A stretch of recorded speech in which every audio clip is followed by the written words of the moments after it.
Let's imagine you're an immigrant coming to this country for the first time. You've been traveling for days across Canada, and you disembark from a train and you're in this facility.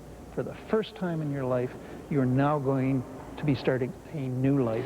There was an 86-year-old man standing beside the pillar. He says, you know what, I stood here when I was 8 years old, and my uncle met us here when I stepped into this country from the Ukraine. And then subsequently come back here and say goodbye to a loved one who's going off to war. They load us on the trucks and down to the CBR station we come. We came in the back way, and all the stuff was loaded. All I remember was an awful long train, and all there was in there was soldiers. Can you imagine 500 people being in here in uniform, plus their loved ones, another 500 perhaps, 1,000 people in here saying goodbye? They were crying, they were hugging, and more crying, and then the train finally pulled out, and we headed for Halifax. And then, a few years later, coming back from war, and you're reduced in numbers. There aren't many people who don't have a lasting memory of the last time they saw, you know, their spouse or their boyfriend off to war who never came back, or where they met their relative who immigrated here. When we came here, this facility was in sad shape. I hate to see this place closed because it was a beautiful building. It's the Aboriginal community who's restoring this for everyone. Aboriginal people are using the surrounding part of this facility to do things to improve their own life so that they can operate within the modern world. This is a legacy of everyone's. The railway and the Iron Horse have had a great impact on the life of the prairies, particularly for Aboriginal people. The railway was not the most constructive feature in our history for the Aboriginal community. It sits here, though, and the community has decided we could put it to use to help train and heal. Good morning, Aboriginal Centre Law Office. Monica speaking. How may I help you? I think it's help them and provide them with the skills to get employment and to keep jobs. In some cases, some of our people want to start their own business. They want to, hopefully in 10 years we'll have a few, maybe a millionaire. Today we're discussing responsibility and who's responsible for the place that we are in our lives. Premier Philbin was here today. Whether or not we can blame society, whether we can blame alcohol and drugs, whether we can blame rap music, or whether we have to take the blame, each and every one of us, for our place in our life at this current time and where we're going from here.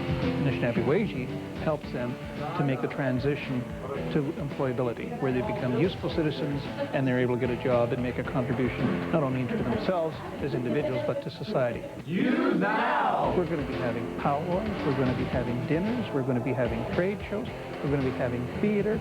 Some of our employees have been called hard-hitting.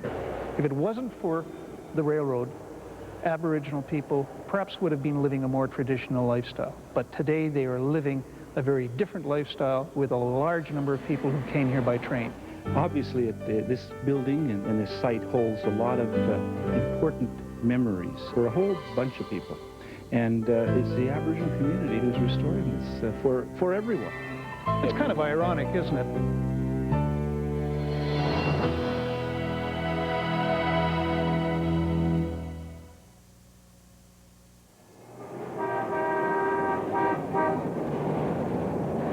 We have tremendous numbers of thoroughfares that change names partway through their course. And a wide variety of overhead signs and signs beside the road indicate to you that you're on, for example, Route 52. Route 52 runs Dunkirk Drive, then over the river it becomes Osborne Street. When you get close to the bay, it turns into Memorial Boulevard. Then for a couple of blocks, it's Colony. Then it becomes Isabel Street, okay, follows Isabel Street to the Slaw-Rebchuk Bridge, and over the bridge it becomes Soldier. There's a strong bias to retaining old street names.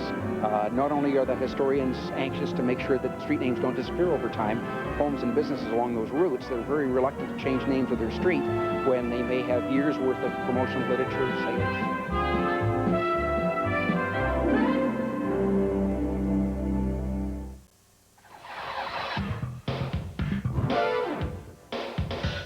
We were faced with a situation on McPhillips where we couldn't use a left turn arrow because the left turn movement at that intersection was banned because the street feeding into it is a one-way street coming toward McPhillips. After canvassing both the North American marketplace as well as a couple of manufacturers over in Europe, we decided to roll our own and designed and built a U-turn arrow that you'll still now see at the intersection of McPhillips and Kingsbury. And the need for such a thing as a U-turn arrow was one that drove an awful lot of manufacturers crazy. They wondered why the heck we would need a U-turn arrow. Well, after explaining to them that we couldn't do what others did and just simply use a left turn arrow and allow the U-turn on the left arrow to happen, because the left turn movement was going to run people into trouble going the wrong way on a one-way street, then they suddenly realized, oh, I see your dilemma, but I'm sorry we can't help. We had to invent that U-turn arrow.